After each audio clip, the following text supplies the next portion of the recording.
มันดิบแต่นอนนี่ก็ยวกเป็นอยากเรื่องเมืองตัก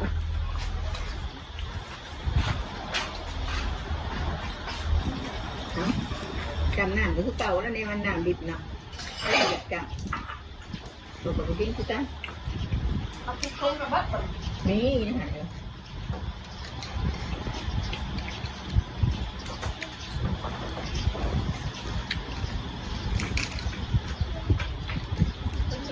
อยากนั่ง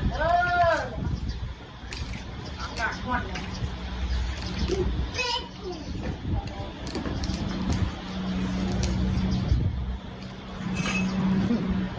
ถ้าอยากไปหอนแบบนี้ ที่หอนเนาะ มีไรเด้อ หอนแข็งหอน มีไรเด้อเซโน มันไม่ยังไง แต่เจ้าสั่งเขา อยากกินแต่น้ำนะน้ำปั่นนะเดี๋ยวนวดเนาะ จะน้ำเบิ้ลเลยนะ